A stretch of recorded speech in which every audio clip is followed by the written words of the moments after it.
Super. Ouais.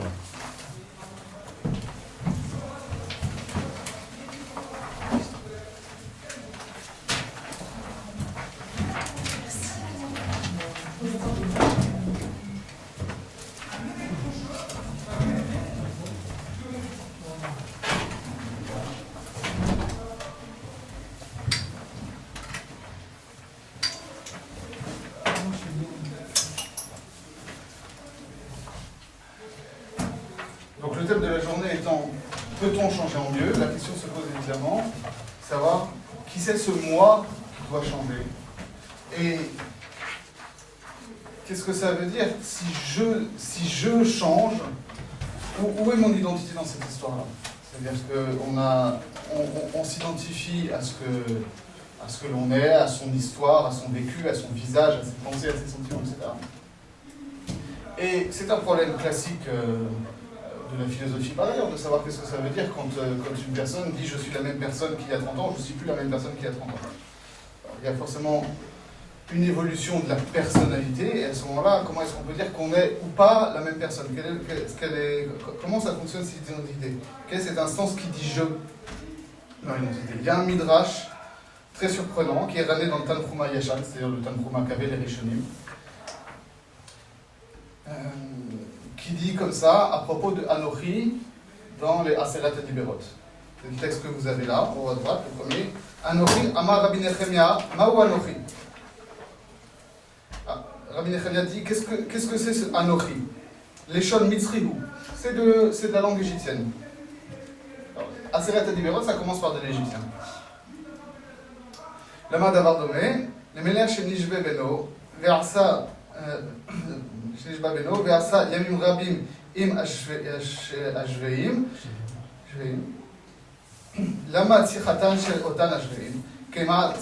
כמעשה נקמה באוהבה, כשעשה נקמה באוהבה, והביאו, ובא להשיח עמו בלשונו. לא היה יודע, מה עשה? התחיל לספח עמו בלשון השבעים. כך עשה הקדוש ברוך הוא עם ישראל. Donc il dit, on va donner un exemple. Un roi, son fils a été capturé. Et il a passé de nombreuses années avec ses ravisseurs. Et il a appris comment le langage de ses ravisseurs. Et quand le roi est venu se venger de ses ennemis et qu'il a récupéré son fils, et qu'il a voulu lui parler dans sa langue d'origine, son fils ne connaissait pas la langue d'origine. Alors qu'est-ce qu'a fait le roi? Il a commencé à parler avec son fils dans la langue des ravisseurs, puisque c'est la seule langue que connaissait son fils. Et de la même façon, Akadosh Baruch Hu, quand il délivrait Israël, les Béné Israël ne comprenaient pas la langue d'Akadosh Baruch Hu. Donc Akadosh Baruch Hu leur a parlé en égyptien, parce qu'ils comprenaient l'égyptien. Car אותן השנים שהיו ישראל ומצרים, למדו שפתן של מצרים. כשגאלן הקדוש ברוך הוא בא ליתן להם את התורה, לא היו יודעים לשמוע. אמר הקדוש ברוך הוא, אני נצליח עמהם בלשון מצרי. אנוך, אדם שהוא מבקש לומר לך לרוב במצרים אני, הוא אומר אנוך. כך פתח הקדוש ברוך הוא בלשונם ואמר אנוכי. Donc, de la même façon, les Israéliens sont restés tant d'années en Égypte qu'ils ont appris la façon de parler des Égyptiens. Quand Akadosh Baruch Hu les a délivrés et qu'il a voulu leur donner la Torah, ils ne comprenaient pas, ils n'arrivaient pas à comprendre ce qu'il disait. Quand Akadosh Baruch Hu, il a dit, ok, je vais vous parler en égyptien. Je vais dire Anor. Parce qu'en égyptien, quelqu'un qui veut dire Ani, il dit Anor. Et la Chinami, je suis allé vérifier par conscience dans une grammaire égyptienne, effectivement, ça se dit Anor. Le jeu en égyptien, ancien. Et de la même façon, Akadosh Baruch Hu, il a commencé comme ça. Alors bon, ça paraît très bizarre, parce qu'effectivement, déjà, Anochi, on le rencontre dans d'autres instances, dans d'autres occurrences dans la Torah. Bon, il n'y a pas besoin de faire cette dracha-là, c'est une autre façon de dire Ani. Il y a une autre particularité dans ce texte-là, que à chaque fois, on ne nous parle pas de Safa ou de Lachon. Au début, on nous dit c'est Lachon Mitzri.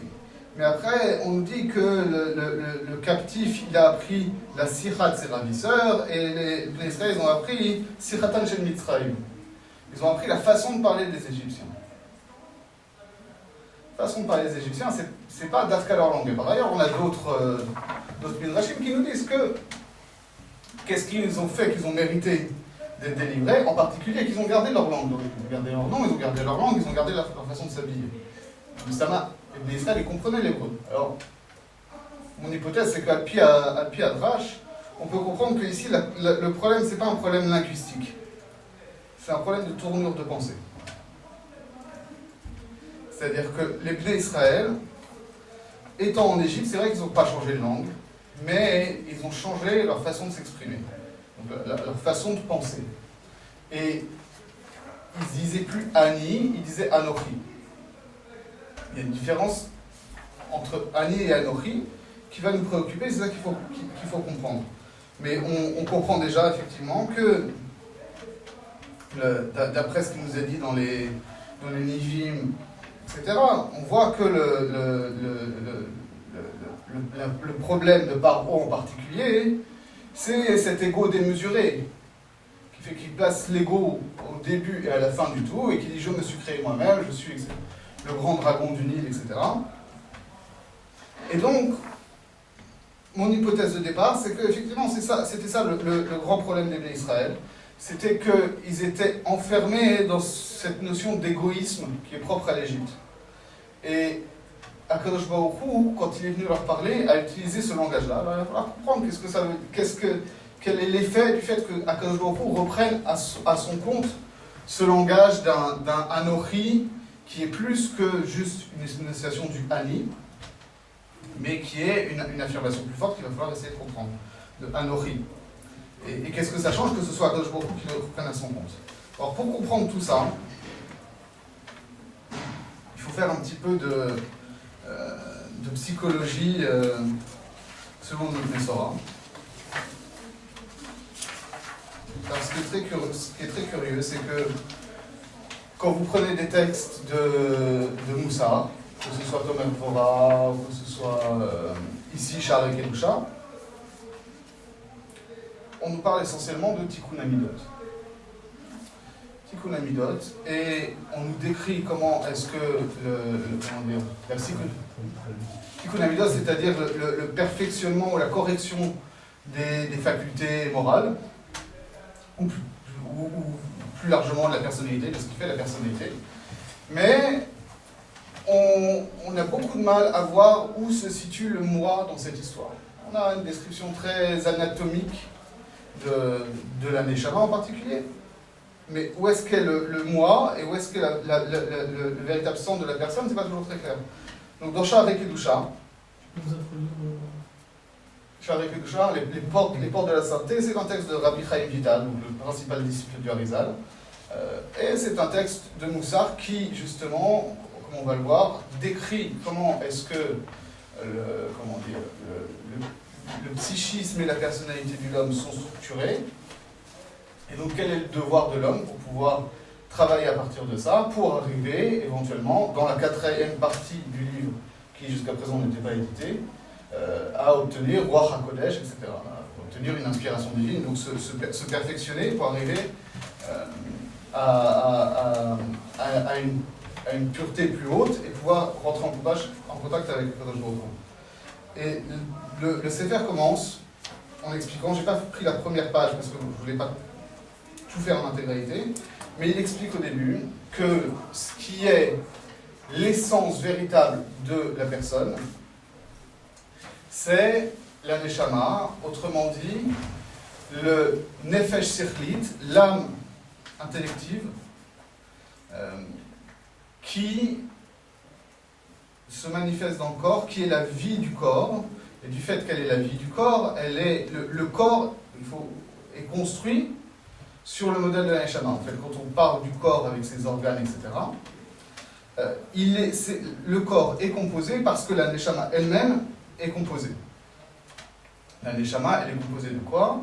Elle est composée donc de 365 plus 248 éléments qui correspondent aux 613 mitzvot.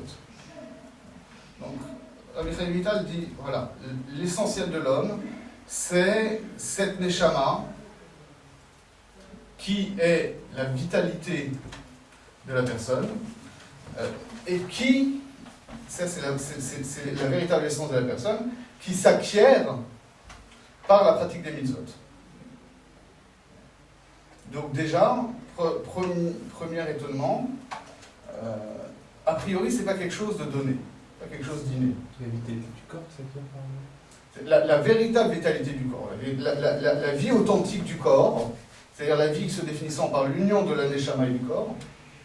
Le corps, il dit, le corps n'est dit vivant, véritablement vivant, que si il sert à l'expression de la neshama, donc à travers les mitzvot. S'il n'y a pas les mitzvot, c'est un autre aspect de l'âme intellective qu'il appelle le Yetzer Hara, et qu'on va définir à ce moment-là comme une âme intellective qui n'est pas dédiée à la Torah ou mitzvot, qui est dédiée à autre chose, et qui, dit-il par ailleurs dans la fin de l'Etzraïm, qui est en fait non pas quelque chose qui vient d'en haut, mais une simple faculté du corps. C'est une distinction très importante qui fait qu'il y a une distinction. Quand on parle de l'âme intellective, c'est pas l'intellect qui est cette partie-là qui accédera à Kadosh Baruch Hu en tant que seul intellect. Il faut que ce soit un intellect de Torah et qui est acquis à travers la Torah et la pratique des mitzvot. Sinon, il y a aussi un intellect, une âme intellective qui est purement une faculté du corps, qui est nos capacités intellectuelles. Et s'il n'y a que celle-là, qu'elle n'est pas elle-même le véhicule de cette neshama de Torah, à ce moment-là, c'est vrai que le corps a l'air d'être vivant, mais en fait, dans la mesure où il n'est animé que par sa propre faculté intellective, à ce moment-là, pour Rabbi Chaim Vital, ça ne s'appelle pas une vie. C'est pour ça qu'on dit que les Rechaïm, de leur vivant même, sont appelés morts. Pourquoi ? Parce qu'effectivement, ils ont l'air d'être vivants parce qu'il y a l'union d'une âme et d'un corps, mais dans la mesure où cette âme-là n'est elle-même que une faculté du corps et pas quelque chose d'authentiquement spirituel, ça ne s'appelle pas une vie authentique. Donc, Rabbi Chaim Vital définit comme ça. Il dit l'essentiel de la personne, c'est ça. C'est cette âme intellective qui se construit par la pratique des mitzvot et l'étude de la Torah. Et quand c'est absent, c'est l'intellect, l'intellect inné, disons, les facultés intellectuelles du corps qui prennent le relais, et à ce moment-là, on n'est plus dans la vie véritable. Et donc on n'est plus dans la personnalité véritable. L'essentiel de la personne, ce n'est pas ses facultés intellectuelles données. C'est ce qui va être acquis par les mitzvot. Déjà, on s'éloigne pas mal de la définition du mot en général. Et ensuite, il continue dans le deuxième chapitre. Achar Hasheni, Vepagam Animshach Aliede Midot Amegunot. Donc, c'est en quoi est-ce que la pratique de qualité mauvaise engendre un dommage. Hine Inyan Amidot, Hem Mudba'ot Ba'adam, Benefesh Hashefela, Benefesh Hashefela, Anikret Yesodit.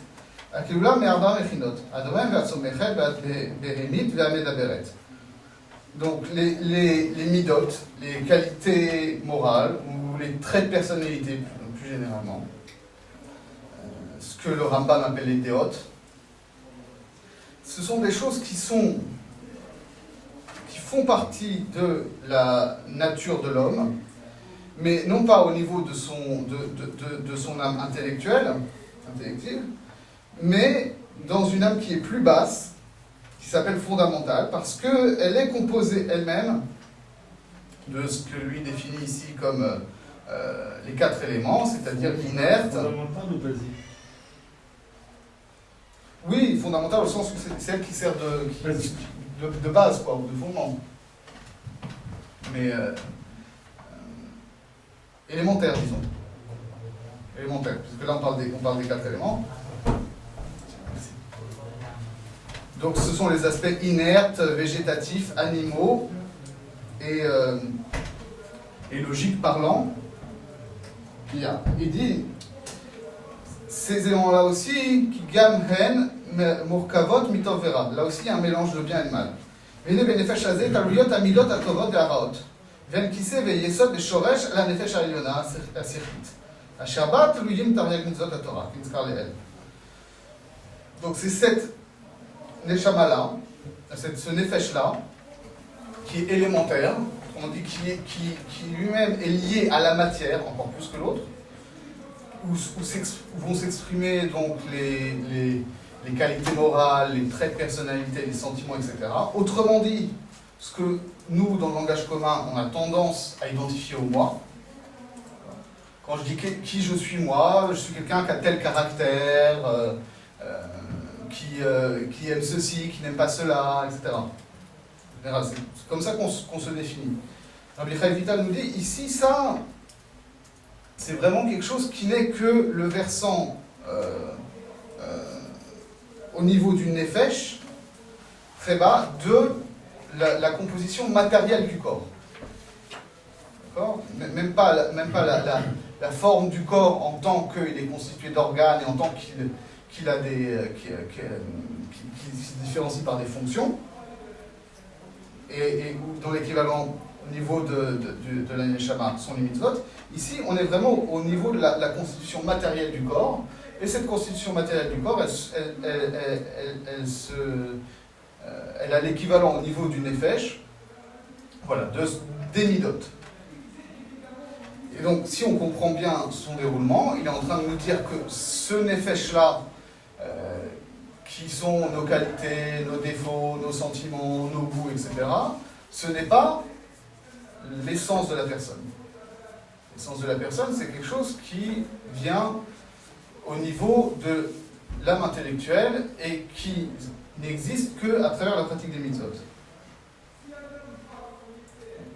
Par contre, dit-il, ce nefesh élémentaire, qui est donc matériel, lui sert de kissé, c'est-à-dire de trône, de yesod, de fondement et de shoresh, de racine, à l'âme supérieure, intellective, où se trouve donc, où on effet les 613 mitzvot de la Torah. C'est pour ça que le tikkun amidot, le perfectionnement de la personnalité, des qualités morales, etc., ça ne fait pas partie des commandements de la Torah.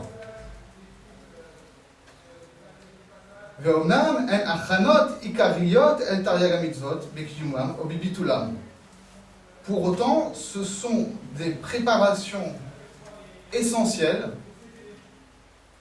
à la pratique des mitzvot ou à la non-pratique des mitzvot. Yan ki en koach banefesh asichlit lekayam mitzvot al yedi tariak evare aguf et là be'etzmaut nefesh yesodit al mechuberet al aguf atzmo. Pourquoi ? Parce que l'âme intellective ne peut pas accomplir les 613 mitzvot par or les mitzvot ça s'exprime par le corps. On a vu qu'il y a une équivalence entre les 613 mitzvot et les 613 organes de la neshama et les 613 organes du corps. Il faut, pour la pratique des mitzvot, que les organes de la neshama s'expriment à travers les organes du corps, mais ça ne peut se faire que par l'intermédiaire de ce nefesh-là, de ce nefesh matériel, qui lui est vraiment uni au corps. Besod, c'est ça que veut dire le pasuk, qui nefesh kol basar damo menafsho. Donc, autrement dit, il est nécessaire pour être soi-même, pour que la neshama authentique, qui est la véritable essence de la personne, pour qu'elle puisse accomplir son travail, qui est de s'exprimer dans le corps, elle est obligée de s'exprimer aussi à travers cette neshama, ce nefesh matériel, à travers la personnalité, à travers les vertus, etc. Parce que l'interface avec le corps se fait à travers ça. Et donc c'est pourquoi, dit-il, c'est pour ça que quelqu'un qui a des mauvaises midot, qui n'a pas travaillé ou s'est dégradé au niveau de ses qualités morales, cette faute-là est plus grave que la transgression du mitzvot. Mais c'est à dire c'est pour ça que quand les Chachamim disent que se mettre en colère, équivalent à la Vodazara. Pourquoi? Parce qu'effectivement, quelqu'un qui est colérique, à ce moment-là, toute l'expression qu'il pourra y avoir de sa neshama sera déformée par ça, et donc il y aura une perversion de toute la discipline spirituelle si au niveau des midot, c'est pas travaillé. Excusez-moi, j'avais cru comprendre l'inverse au début, vous disiez qu'au contraire, les midot c'était quelque chose de donné et que ça se travaillait pas. Et que... Alors c'est ça la question, effectivement, c'est ça la grosse question. C'est très bien, puisque vous avez posé la question, vous avez compris ce que je voulais dire sur ce texte-là. La question c'est, où est-ce que se situe le moi ici? On a identifié une essence de la personne qui est sa neshama de Torah, dont la fonction est d'accomplir et de travailler au niveau des 613 mitzvot et de les exprimer à travers le corps. Et on nous dit que par ailleurs, il y a un nefesh qui lui est lié au corps, qui n'est pas la personne, mais qu'il faut travailler, sur lequel il y a un travail de transformation à faire pour que la neshama véritable puisse s'exprimer et puisse être présente effectivement dans le corps. Et donc la question c'est comment ça fonctionne. C'est-à-dire que si cette neshama-là n'est pas encore là, elle est, d'après ce qu'on voit dans le Zohar, d'après ce qui est dit, on va le voir dans le Pirouge du Malbim à la fin de Shira Shirim, c'est un intellect qui est acquis, c'est pas quelque chose qui est donné à la base. C'est vrai que c'est l'essence de la personne, mais c'est pas présent dès le début. Alors, qu'est-ce qui va faire le travail justement de Tikkun Amidot, de perfectionnement de la personnalité, pour que justement cette neshama-là puisse s'exprimer? C'est ça la grande question. Alors on va passer justement à un autre texte et qui va nous apporter un autre élément. Et on essaiera de voir un petit peu, de proposer un modèle. Ici c'est la Dama du Sha'arei Yosher de Rav Shimon Shkop, que je remercie Rav Lord de m'avoir attiré l'attention dessus, qui va nous apporter d'autres éléments sur justement comment ça fonctionne tout ça.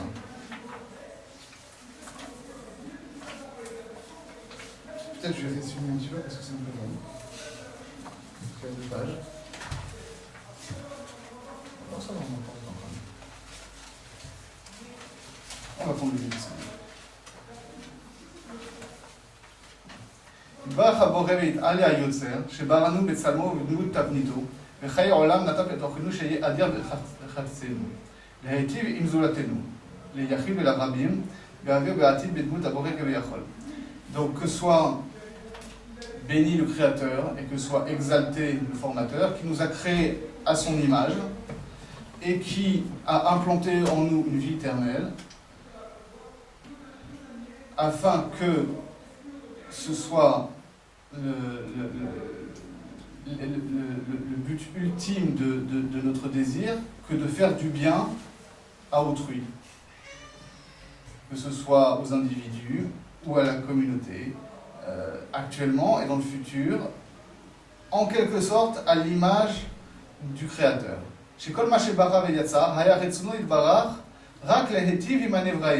Parce que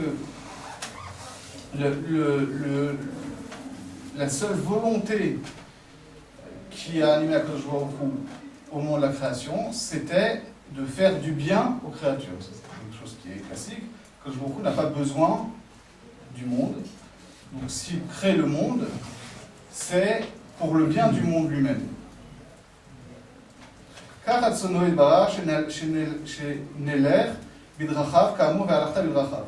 Donc de la même façon, Akadosh Baruch Hu, qu'est-ce qu'il demande de nous? Que nous marchions dans ses voies.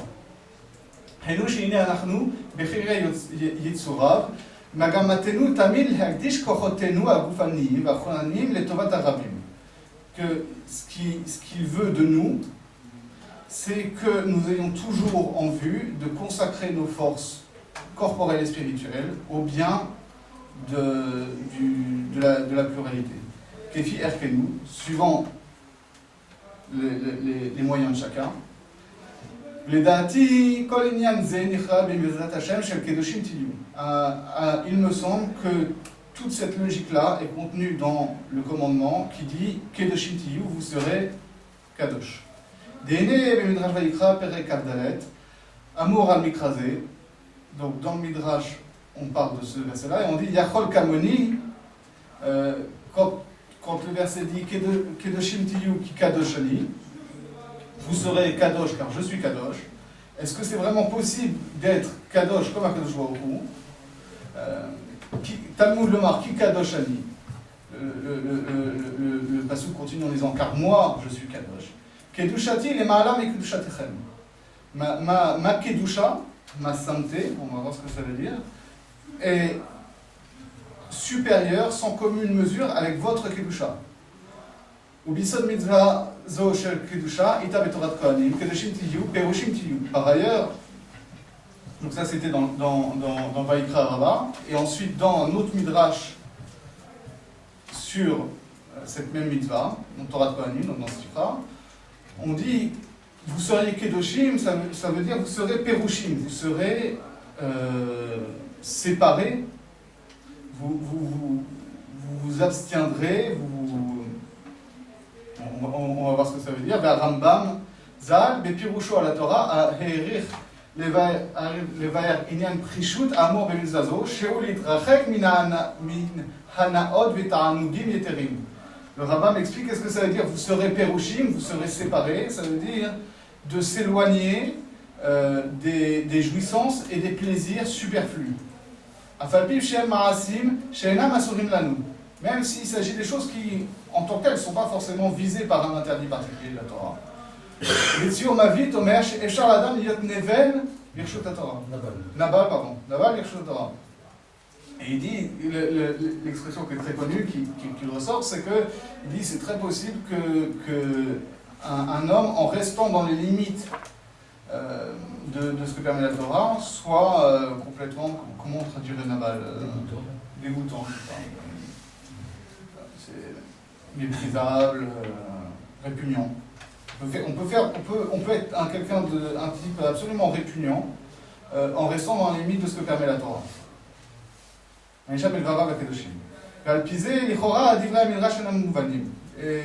donc si on suit ça, on comprend pas très bien ce que dit le Midrash.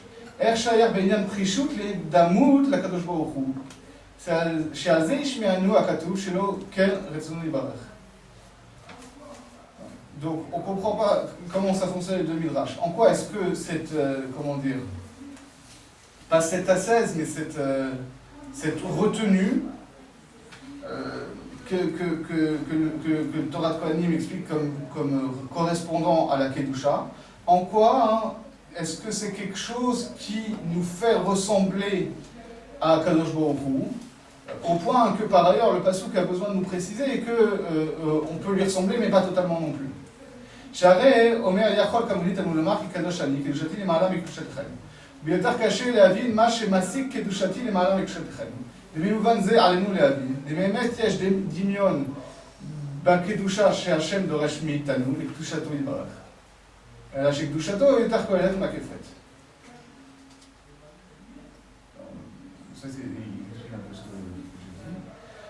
ואם נאמר דעיקר מובן הקדושה שהשם דורש מאיתנו במזזו של קדושים תהיו להתחרק מן המותרות. קדושה זו אינה מתייחסת כלל לשם יתברך. On ne comprend pas en quoi est-ce que si la kedusha c'est cette retenue, c'est de s'éloigner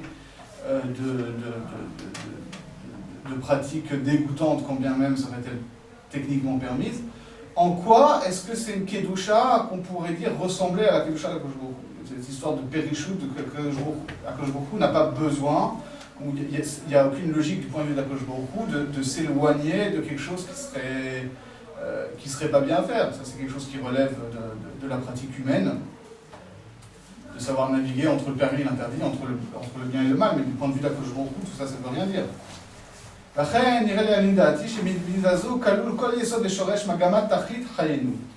c'est pour ça que je dis que cette mitzvah-là, elle correspond au fondement de toute la destination de notre vie. Chez Yukol Avodatenu Ve'amalenu Tamin Mugdashim Letovat Aklal.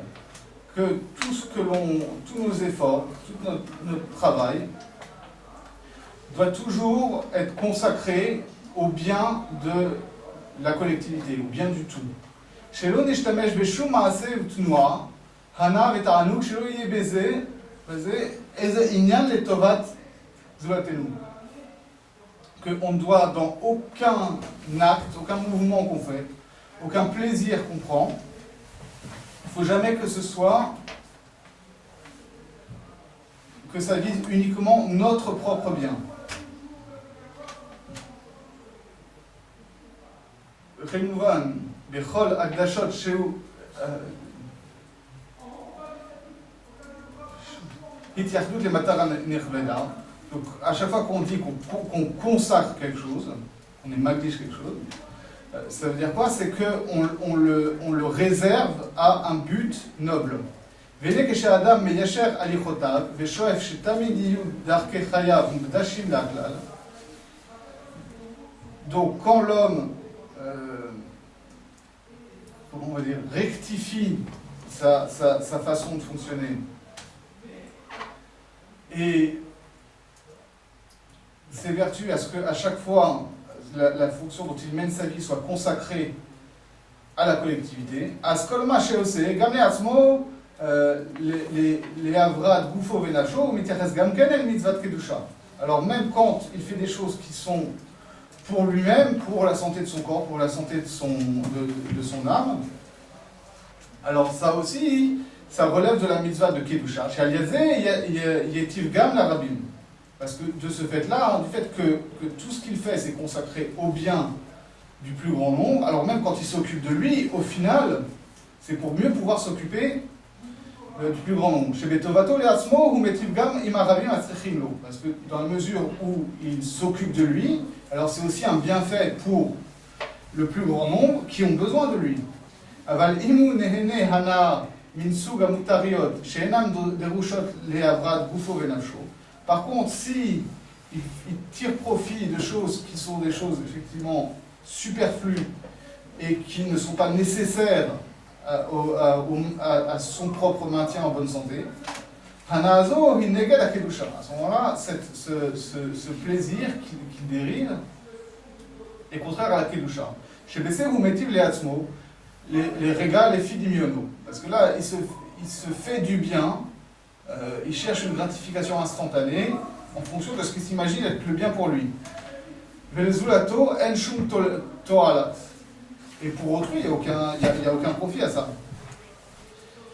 L'alpi davarze, inyan mitzvah, shel prishut ou tamsit, mais yesod mitzvah kusha. C'est pour ça qu'on comprend que la prishut dont parlait les Torah de Kohanim et qu'expliquait le Ramban comme étant se refuser des plaisirs superflus, on comprend en quoi est-ce que c'est un extrait de cette mitzvah-là de Kedusha.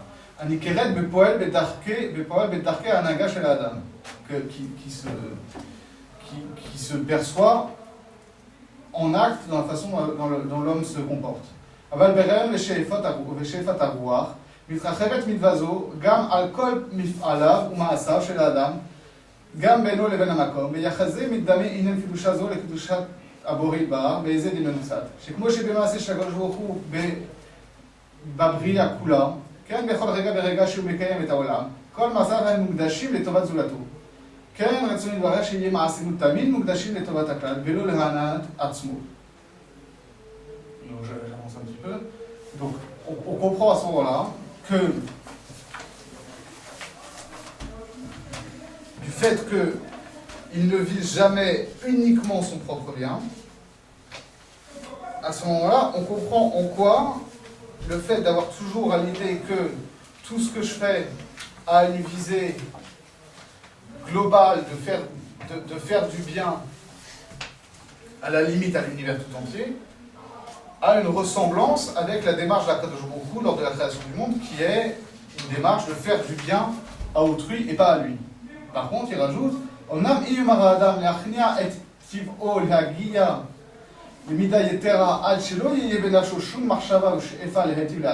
Pour autant, si l'homme s'imagine qu'il va pouvoir contraindre sa nature pour pouvoir atteindre à un niveau plus haut, qui serait que jamais, au grand jamais, il ne pense à son propre bien, et qu'il ne pense que au bien d'autrui,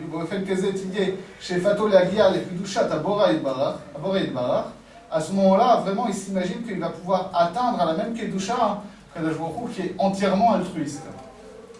שרצונו יתברר בכל הבריאה והנהגת העולם רק להיטיב לנבראים ולא לעצמו יתברך כלל וכלל. שבהשקפה ראשונה היה אפשר לומר שאם יגיע האדם למדרגה זו, יגיע לתכלית השלמות. Donc on pourrait s'imaginer qu'effectivement c'est un but, c'est ça le but à viser, et que c'est ça la vraie perfection de l'homme, c'est d'être entièrement altruiste, débarrassé de tout intérêt personnel. À mon avis, c'est quand même une grosse pique contre la chassidoute, ce discours-là, non?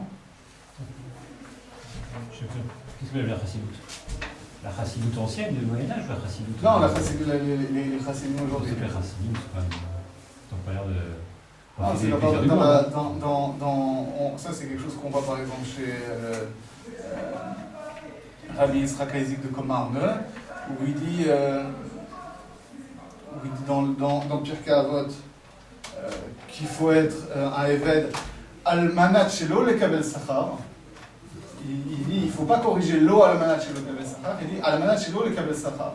C'est qu'il dit le tzaddik, justement, sa fonction, c'est d'être uniquement un vecteur, d'être complètement annulé et de ne jamais rien garder pour lui. Le but, c'est ça, c'est de ne jamais rien garder pour soi et de transmettre tout et d'être un pur canal pour la bracha d'Akadosh. Ça suppose une annulation complète de l'intérêt personnel. À mon avis, là ça vise ça. Je veux dire, c'est une visée irréaliste contre laquelle nous met en garde le Midrash. Et la reine, on roule l'anneau au Chazal, le Midrashos, c'est l'auquel nous. Shen l'anneau, les shtadel, les hidamot, les gdushat aboré, barach, les tzatzé. C'est vrai que le Midrash veut nous enseigner que le but, c'est pas de se prendre pour Dieu, en quelque sorte. C'est inspiré, mais on sait qu'on ne pourra jamais y arriver en fait. C'est ça, c'est-à-dire qu'il faut arriver à avoir toujours en vue, en plus de son intérêt personnel, l'intérêt de la collectivité. On dirait, enfin, après je sais pas si c'est un rapport, mais on dirait Rakodmin, ça veut dire... Alors c'est ce qui va ramener, c'est ce qui ramène juste après, tu vas voir. chez Kedushat Aboré, les malins mais Kedushatenu, chez Kedushato, il va רק לנבראים ולא יעצמו. שלא להתוסף ולא יתוסף שום יתרון לבורא על ידי מעשיו שעשה ועושה. Donc de toute façon, il n'y a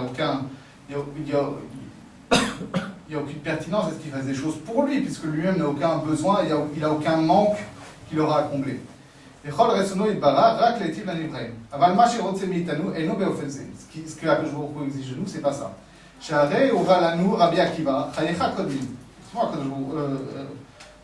Rabbi Akiva nous dit, en exprimant une vérité de la Torah, donc de la volonté divine, que, au final, il faut jamais faire passer l'intérêt des autres au détriment du sien propre. On ne nous demande pas ici un sacrifice altruiste. Mais Gam Ramzoulanou, les Faresh Tamikra, Ve'arta les Racha Kamocha. De la même façon, quand on explique tu aimeras ton prochain comme toi-même, on explique par les paroles de Hillel. Et derrière chez lui, on l'exprime de façon négative. Ma et Dealar Sene, les Chavrach Lotaven.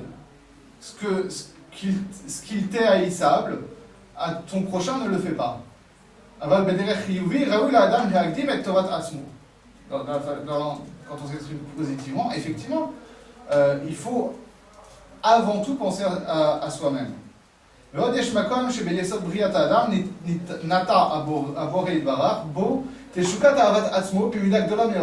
on voit que quand Akadosh Baruch Hu, il a conçu la nature de l'homme, il a fait en sorte que l'amour de soi, c'est quelque chose de très important. Donc les kabbalistes, quand ils parlent du but de toute la vie la vie d'un juif dans son rapport avec le Baruch Hu, qu'est-ce que c'est la fonction de notre vie et comment est-ce que le Baruch Hu fonctionne par rapport à nous. Ratsa Ensof Baruch Hu lihiyot metiv atava shlema. Donc le Créateur, quand il a créé le monde et l'homme, il a voulu que ce soit un bien absolument parfait. Chez Loyeya Filou Boshet la Mekavalim, que c'est tellement parfait que non seulement il donne tout au monde et à l'homme, non seulement il donne tout à l'homme, mais en plus il fait en sorte que l'homme ne soit pas gêné par le fait d'être dépendant de quelque chose. Ça, bon, on peut faire une petite parenthèse rapidement. Comment ça fonctionne? C'est qu'on sait très bien que Baruch Hu, sans lui, le monde ne subsiste pas un seul instant, tout retourne au néant. Si ce n'est un acte de sa volonté perpétuelle à chaque instant. Donc, à chaque fois que nous agissons aussi, c'est en vertu du fait que Akadosh Baruch Hu, non seulement nous accorde l'existence, mais nous accorde les forces et la force de volonté pour faire tout ça. Mais en même temps, il a mis en place un système qui fait que le bien qu'on reçoit n'est pas un bien gratuit. C'est-à-dire que le système est mis en place, qu'on ait un travail à faire pour pouvoir bénéficier des bienfaits de la Akadosh Baruch Hu. Pourquoi est-ce qu'il y a ce travail à faire, cet effort spirituel, ce travail des mitzvot, ce travail des mitzvot, etc. Pour que justement, quand on recevra le Olam Haba, notre récompense spirituelle, ce ne soit pas un don gratuit de charité condescendante, mais qu'on ait l'impression qu'on l'a mérité. C'est Sachar et Onesh. Il y a Onesh certes, mais surtout Sachar. Et Sachar au sens que ça nous est présenté comme un salaire qui nous est rendu. Et donc, dit Rav Shimon Shkop, c'est intéressant cette histoire que c'est très important que la personne n'ait pas honte de recevoir. Elle a besoin d'avoir le sentiment qu'elle a mérité ce qu'elle reçoit. Donc ça c'est expliqué dans le Ramchal, lequel le Shon Klach Pitre Chochma. בעניין זה מבין שעד היכן מגיע כוח אהבת עצמו, שרוצה אדם בקו שלו יותר מקביל שייתן לו, אף מיד הקדוש ברוך הוא, אם יהיה מתנת חינם. C'est assez incroyable qu'une personne, elle préfère le petit salaire qu'elle va gagner par son propre effort, plutôt que tout le salaire qui va lui être donné gratuitement par quelqu'un d'autre. Ce quelqu'un d'autre fut-il Akadosh Baruch Hu.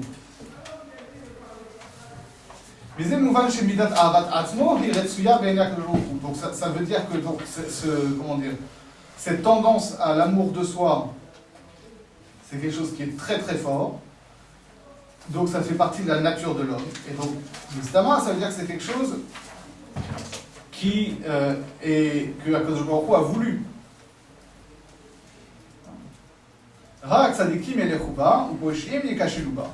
Après, effectivement, tout dépend de ce qu'on en fait, qu'on peut devenir un tzaddik grâce à ça, et si on veut fauter à cause de ça, alors on peut fauter à cause de ça aussi.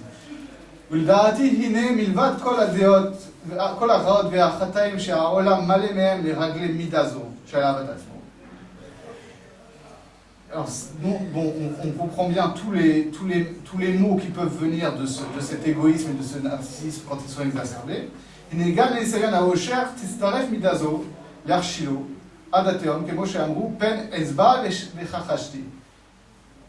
Par exemple, même dans la recherche de la richesse,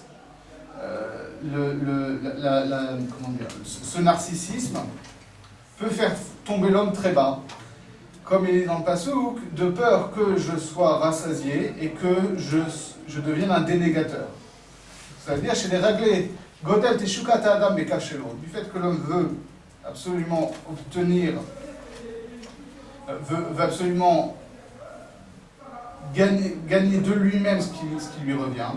Him Chanenu Hashem Be'osher, Ve'im Amin Be'emunat Ha'emet, She'akol Sh'Akadosh Baruch Hu, Areu Ani Be'emet. Si quelqu'un est très riche, si Akadosh Baruch Hu lui a donné beaucoup de richesses, mais qu'il a conscience qu'il est très riche parce qu'Akadosh Baruch Hu a décidé qu'il serait très riche, à ce moment-là, en vérité, il est pauvre. Parce qu'il sait que cette richesse-là, c'est pas lui qui l'a vraiment gagnée. Ou Mashi Yeshlo, Eloshelo. Donc cet argent-là, il n'est pas à lui, il le sait. Aval im yarpor Bachem, mais si il nie l'existence d'Akadosh Baruch Hu, Azakol Shelo, Veu Asher Mamash Lefidato. Alors à ce moment-là, il s'imagine que vraiment c'est sa propre richesse, c'est lui qui a gagné sa richesse. Valken, les malaités choukaté, les secours des Oshro, Hu Mitragel, l'Irpor Bachem. Et donc, du fait qu'il a ce désir de croire que c'est lui qui a amassé par ses propres forces cette richesse-là, à ce moment-là, il s'habitue à nier la providence divine. C'est quelque chose que malheureusement on voit souvent. À ce moment-là, il a son envie est entièrement satisfaite. וכן אפשר להרגיש, alors là c'est un mot très intéressant aussi, וכן אפשר להרגיש עניין זה גם בקניין העושר היותר גדול, שהוא קניין החוכמה. Ça fonctionne aussi dans une richesse qui est une richesse encore plus importante, qui est la richesse de savoir, de connaissance. Les marquish ba, chez mieux l'ishtalel adam lefi erech ma'alato beknyan Torah, le'asik chokmat ayira ve'aimuna teora. Donc si une personne ne fait pas l'effort quand il acquiert de la Torah, d'acquérir en même temps la crainte de Dieu et une foi, une confiance pure en Akadosh Baruch Hu, s'il ne fait pas cet effort à chaque fois qu'il étudie la Torah, de savoir que tout lui vient d'Akadosh Baruch Hu, y compris cette chokma, אז יש מקום להיכשל על ידי התגברות מידת אהבת עצמו. כמו שמידה זו גורמת לרע על כל העוסקים בחוכמת ציוניות. Donc à ce moment-là, il risque, cette personne-là, à cause de son narcissisme, que toute son acquisition de Chorma et de Torah, finalement, soit un mal pour lui. De la même façon qu'on voit que dans les gens qui étudient des sciences profanes, c'est juste une expansion du narcissisme et de l'orgueil de la personne, qui se croit plus intelligent que tout le monde. Chez l'Oumat, chez Aya Raouji Tosef Maré, on pourrait imaginer que, par exemple, les scientifiques, dans la mesure où ils étendent leur connaissance de l'univers, de la même façon, ils devraient acquérir une plus grande connaissance des œuvres divines et donc se rapprocher de la conception du divin. Comme le verset dit que les cieux racontent la gloire d'Akadosh Baruch Hu, on voit au contraire que malheureusement certains se consacrent aux sciences physiques dans une optique matérialiste et tout ça les éloigne d'Akadosh Baruch Hu. Pourquoi? Parce que tout ça s'entre dans le narcissisme. Si la personne croit croit véritablement que toute sa sagesse et tout ce qu'il acquiert intellectuellement n'est pas à lui, alors à ce moment-là, il se rend compte que en lui-même il n'est rien. Et que donc c'est uniquement quand on nie la source qui est Akadosh Baruch Hu qu'on peut croire qu'on a acquis par soi-même. כל מה שיתרונם בהם, הכל להם הוא, ואז יש להם להתגאות בקניינם. ועל זה יש לבאר האמור ישמח משה במתנת חלקו, כיוון למה קראת לו. C'est pour ça que quand on dit dans Shachet de Shabbat que Moshe s'est réjoui dans ce qu'il a reçu parce que il est un serviteur fidèle. היינו שאין לשמוח במתנת חלק החוכמה. רק אם הוא עבד נאמן שחושב שהכל אינו שלו, הוא רק לרבו ואדונו. Donc il n'y a lieu de se réjouir dans la sagesse qu'on a reçue que si on a véritablement la conscience que tout nous vient d'Akadosh Baruch Hu. ואז שמחה שלמה בקניין החוכמה. C'est uniquement comme ça qu'il y a une véritable joie dans l'acquisition de la Torah. ולזאת אפשר שאין שמחה בקניין החוכמה, שיזכה חס ושלום יכול להגיע לידי כפירה. Parce que sinon, on l'a vu, si ça sert juste à nourrir un narcissisme, à ce moment-là, ce narcissisme a besoin de nier la bonté de la Akadosh Baruch Hu pour exister.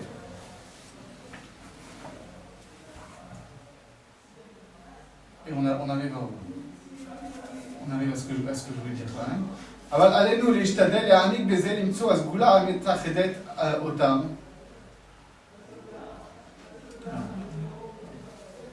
והנה אם בהשקפה ראשונה רק שאהבת עצמו ורק שאהבת זולתו הם כצרות זו לזו. Donc autrement dit, on a l'impression que ce narcissisme et ce qu'on nous demande d'aimer son prochain sont opposés.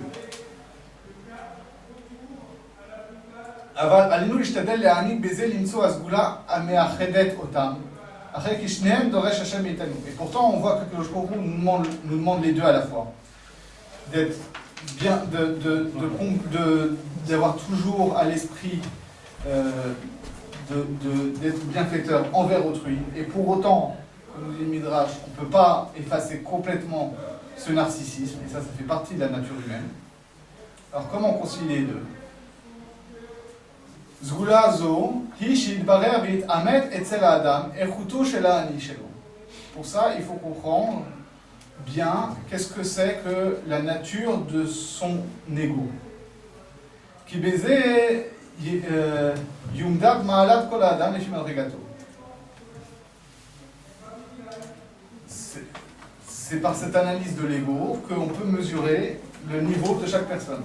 האיש הגס והשפל כל אני שלו מצומצם רק בחומרו וגופו.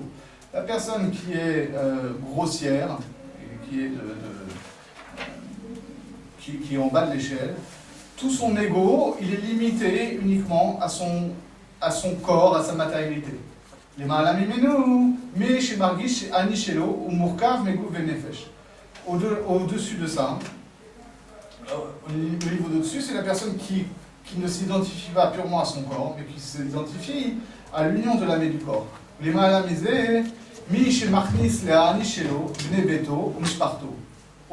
Le niveau supérieur, c'est la personne qui élargit son ego pour y faire entrer aussi sa famille. Et la personne qui vraiment se comporte selon la Torah, son ego s'élargit aux dimensions de tout Israël. Chez Behemet, Kol Ish Israël, Rurak Ever Miguf Hauma Israëli. Parce que, en vérité, c'est comme ça que chaque individu juif n'est qu'un organe du corps global de la communauté d'Israël. ויש בזה מעלות של איש השלם, ראוי להשחיש בנפשו, להרגיש שכל העולמות כולם הוא האני שלו. והוא בעצמו רק איבר קטן בתוך הבריאה כולה. ואז גם רגש אהבת עצמו עוזר לו לאהוב את כל עם ישראל ואת כל הבריאה כולה. Et donc la personne qui vraiment atteint au plus haut niveau, qui atteint la plus grande perfection, il enracine dans son âme le sentiment que son véritable ego, c'est au niveau des mondes tout entiers. Et lui-même, ce qu'il appelait son moi à la base, n'est qu'un petit membre dans la création tout entière. Et à ce moment-là, même quand il fait quelque chose qui pourrait relever de l'amour de soi, en fait, c'est quelque chose qui bénéficie à toute la création. Et je finis avec ce qu'il dit ici. ולדעתי מרומז עניין זה במאמרו של הלל עליו השלום, שהיה אומר אם אין אני לי מי לי וכשאני לעצמי מה אני. Si je ne suis pas pour moi, qui le sera pour moi? Et si je suis pour moi-même, qu'est-ce que je suis? Donc ça veut dire que chaque personne doit effectivement avoir le souci de soi. Il doit en même temps comprendre que s'il est uniquement pour lui-même, alors qu'est-ce qu'il est?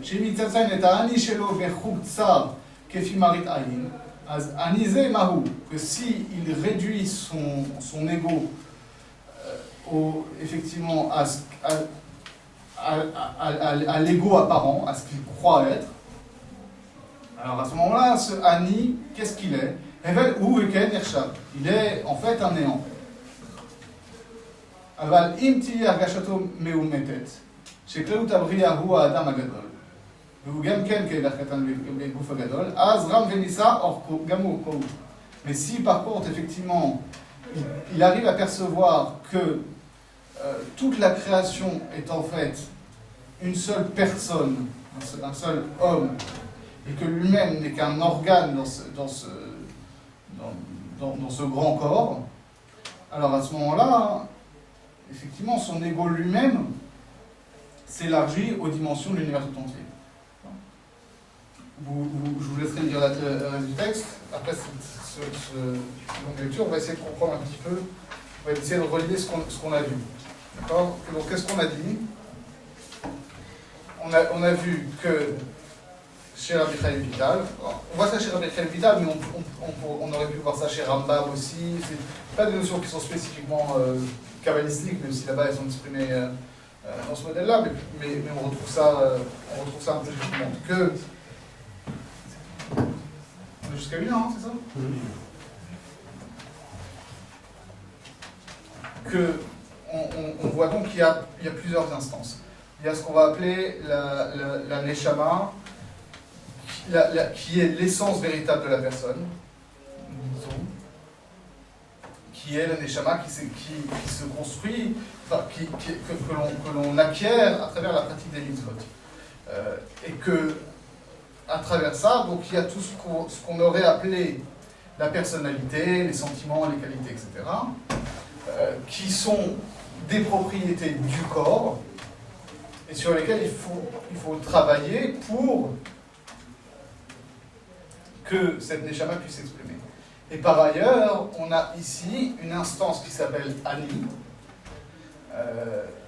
dont on nous dit en fait que, qu'est-ce qu'il nous dit essentiellement Rav Shimon Shkop à la fin? Il nous dit cette instance-là peut s'identifier à différents degrés. C'est-à-dire que quand que le niveau le plus bas, c'est que la personne s'identifie à son corps, à sa matérialité. Et en fait, c'est quelque chose qu'on voit dans le langage commun, effectivement, que à partir du moment où on voit chez Rabbi Chaim Vital que tout ce qu'on va appeler les sentiments, etc., sont en réalité des fonctions du corps, et puis on peut remonter plus loin, même dans la philosophie antique et attique. C'est quelque chose qu'on voit aussi. À ce moment-là, la première étape, c'est justement de casser cette identification-là. Comment est-ce qu'on peut arriver à ce que nous décrit Rabbi Chaim Vital et ce que nous décrit Rav Shimon Shkop de ce tikkun hamidot et de cet élargissement du moi? La première étape, c'est effectivement de dissocier cette identification primaire entre qu'est-ce que je suis moi et mes sentiments, mon histoire, mon visage, des choses comme ça. Pas, Chas Shalom, qu'il s'agisse de dépersonnaliser la personne. Il ne s'agit pas de casser l'ego et de dire que l'ego n'est rien. Il s'agit plus profondément de voir que l'ego est en fait un miroir. C'est-à-dire qu'il reflète un certain nombre d'éléments de la personne, et qu'effectivement, au stade premier, la seule chose qui se reflète dans l'ego, ce sont ses sentiments, ses traits de personnalité, etc. Et tout le travail, c'est justement de prendre conscience que cet ego est un miroir, et donc d'élargir la perspective de ce miroir, comme le dit Rav Shimon Shkop, à la limite, aux dimensions de l'univers lui-même. En tout cas, au niveau de Klal Israël. La question, c'est comment se fait ce travail? Quelle est l'impulsion qui est donnée par ça? Mon hypothèse, d'après ce que j'ai pu comprendre dans ces textes-là et dans d'autres, c'est que justement, le travail de la Torah travail de l'intellect en général et le travail de l'intellect de Torah en particulier, c'est aussi ça qui va donner l'impulsion. C'est quelque chose qu'on voit, je ne rentre pas du tout dans le détail de comment ça fonctionne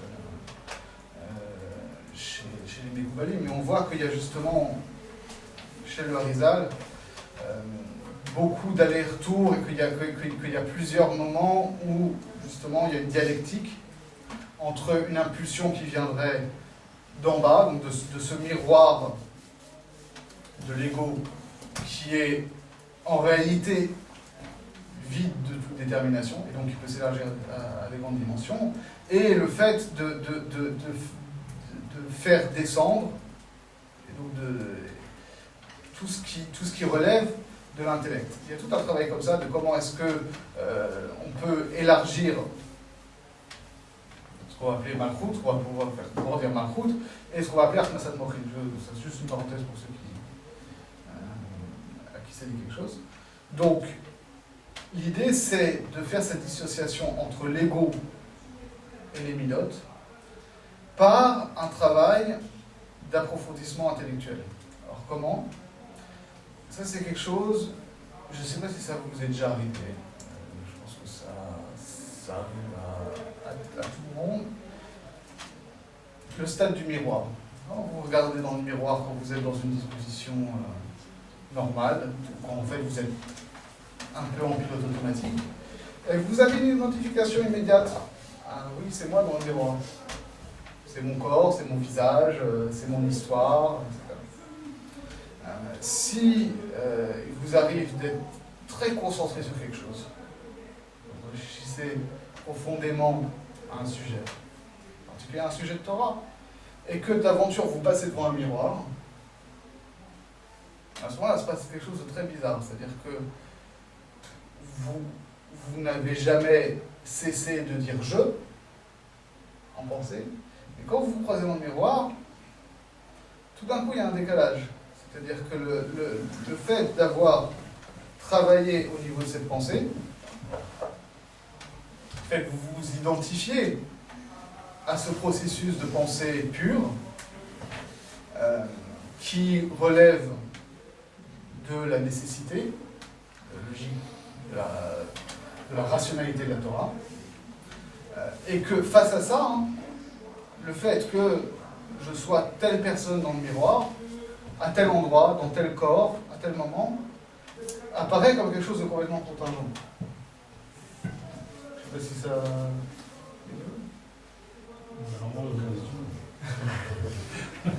On a donné une occasion de la fin de la vient d'arrêter. On a mis ça sort comme ça. Ouais, c'est pas quelque chose qu'on peut rechercher. C'est pas quelque chose qu'on peut rechercher, mais c'est quelque chose dont on se rend compte parfois où tu es en train de réfléchir à quelque chose, tout d'un coup tu vas devant un miroir, il y a une expérience bizarre de dissociation du jeu avec l'identification générale de la personne. Et c'est pas parce que le jeu a été anéanti, mais parce qu'effectivement, il y a eu, à mon sens, un aperçu du fait que le moi peut s'identifier non pas uniquement et immédiatement au corps et au midot, etc., mais peut avoir une identification avec ce qu'on va appeler donc ce nefesh hatzirkit dont parlait Michael Vital, de cet intellect acquis. Et donc, si on arrive à ce niveau-là, effectivement, on n'arrive pas à face des shalom à une schizophrénie. C'est-à-dire qu'il ne s'agit pas de devenir fou et de se dire tiens, mais alors qui c'est dans le miroir, etc., et d'avoir une impression de dislocation de la personnalité. Mais au contraire, du fait que je sais que mon moi peut s'identifier à autre chose que juste ma personnalité, mon histoire contingente, que mon moi profond peut se révéler justement comme pure pensée de Torah, à ce moment-là, je peux me réapproprier mon corps et mes midot, non plus sur un mode immédiat et inconscient, comme si on était collé dos à dos, mais dans un véritable face-à-face avec soi-même. Et c'est à partir de ce moment-là que le véritable travail sur les midot peut s'effectuer. Peut-être que j'ai mal compris. J'ai l'impression que quand tu as rapporté le Sharek Gdusha, c'est que la question qui était posée, c'était précisément de savoir si c'est moi qui dois me réparer ou puis-je me situer moi-même. C'est ça. Et alors, dans le système donc, que tu avais rapporté de Sharek Gdusha, le moi, tu le placerais où? Alors justement, c'est ça la question. Tu le placerais dans ce qu'on appelle le Yesod, ou bien au-dessus, justement, ça peut indiquer Shastri. Alors, où tu l'aurais placé? La question, effectivement, c'est que, a priori, il est ni dans l'un ni dans l'autre. C'est que, c'était ça mon problème, pas seulement mon problématique, mais ce que je n'arrivais pas à comprendre avec le chat, c'est qu'il est où le moi dans cette histoire? C'est qu'on décrit une anatomie de l'âme, de l'âme intellective ou de la personnalité des midot, etc. Mais ce qui est clair, c'est qu'en tout cas, le moi n'est pas du tout dans les midot, mais autant il dit que la Neshama Torah, pour le dire rapidement, c'est ça l'essence véritable de la personne, autant il dit que ce n'est pas quelque chose d'inné, c'est quelque chose qui est acquis. C'est ça la question, c'est de savoir où est-ce qu'elle est l'instance du moi qui dit que je dois faire cet effort, etc. Et à mon avis, c'est pas dit ici, mais en connaissant son système plus large, c'est une instance qui est encore en dessous. On peut même supposer qu'il y ait des divisions de moi également, parce qu'il y a des divisions de Nefesh. Alors si on veut l'exprimer dans son système, en quelque sorte, les midot, ce serait Zeranbin, et le moi, ce serait Malchut. Et Malchut, comme on dit dans le Zohar, l'Admigarme Midé. En soi-même, cette instance-là, elle n'a rien en propre. Donc à mon avis, c'est pour ça qu'il n'en parle pas, parce que c'est une instance qui n'a pas de contenu propre, et justement qui peut s'élargir. Et le travail qu'il y a à faire, c'est justement de faire cette dissociation entre cette instance-là, l'instance qui dit moi, et les midot, pour le relier directement, pour l'élargir d'abord à ces dimensions de cette... Si je reprends le système de Shimon Shkov, au départ, le moi, c'est le moi du bébé. C'est ça. C'est-à-dire, ça comprend clairement tout.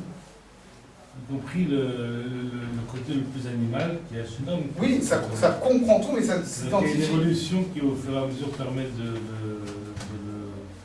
faire évoluer. Je ne sais pas pourtant si le faire évoluer veut dire en retirer une partie, je ne sais pas d'ailleurs. Ah non, il ne s'agit pas de retirer une partie, mais c'est justement, c'est-à-dire que ça comprend tout, mais ça ne se réduit pas à ça. En fait, c'est une instance qui a une certaine élasticité, comme il dit. Donc en fait, en tant que telle, elle n'a pas de contenu propre. C'est-à-dire que quand je dis moi, il faut se défaire de cette croyance naïve, qui est celle effectivement du bébé aussi, ou du petit enfant, qui est je suis ces dispositions innées, et ce corps, etc. Le jeu qui dit ça, c'est un jeu qui assume tout ça, sans que, à partir du moment où le jeu va justement s'élargir à cette dimension intellectuelle par cette acquisition de la Torah, sans qu'on puisse dire que le jeu change. Comment dire, c'est vrai que la personnalité éventuellement va changer, mais le jeu est justement cette instance qui, parce qu'elle est vide, assure la continuité de l'identité de la personne, paradoxalement. Parce qu'elle peut recevoir des déterminations multiples, sans qu'on puisse dire qu'elle est autre chose que ce qu'elle était avant. Est-ce qu'on peut assimiler ça par exemple à un tableau? Ce qui fait tenir le tableau, c'est le cadre. C'est-à-dire c'est la qualité de la personne, le physique. Et est-ce que, effectivement, ce que tu disais tout à l'heure, quand on étudie la Torah, on s'inscrit dans un cadre plus global, donc comme un organe, donc c'est le dessin, donc si on change le cadre ne change pas. Tu peux modifier en fait les. Je sais les pas, qualités, non, parce que là, pour le coup, tu vas trop loin et ça voudrait dire que le moi, il est extérieur à ça. C'est pour ça que je préfère parler d'un miroir, au sens où tout ce qu'il y a, tout ce que tu vois sur le miroir, correspond à une réalité. Il n'y a pas de différence entre le miroir et ce qu'il reflète, en quelque sorte. Mais, tu vois ce que je veux dire ? Je vois bien la place du corps agissant dans tout ça, parce que... Alors ça, c'est une grande question, effectivement. En quoi est-ce que le corps, il a une fonction ici ? C'est vrai qu'il a... En fait, si on revient à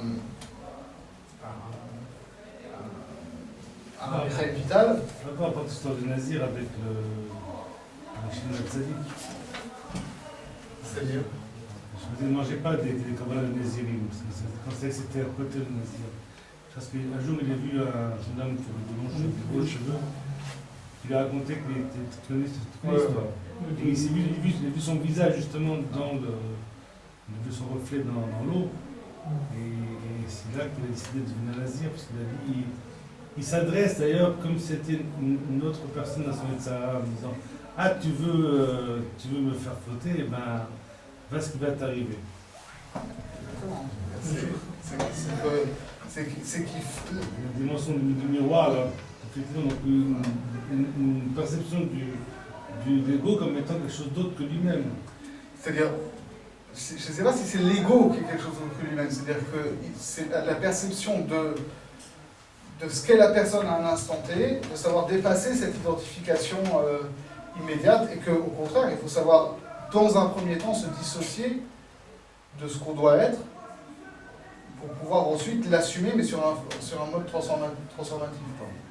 Oui, c'est en fait ce que vous parliez du cadre vide qui se remplit au fur et à mesure, donc il peut être différent au fur et à mesure du remplissage. Oui, sauf que le cadre, encore une fois, il est extérieur au tableau. C'est pour ça que je préfère parler d'un miroir, que le miroir peut recevoir toutes les images.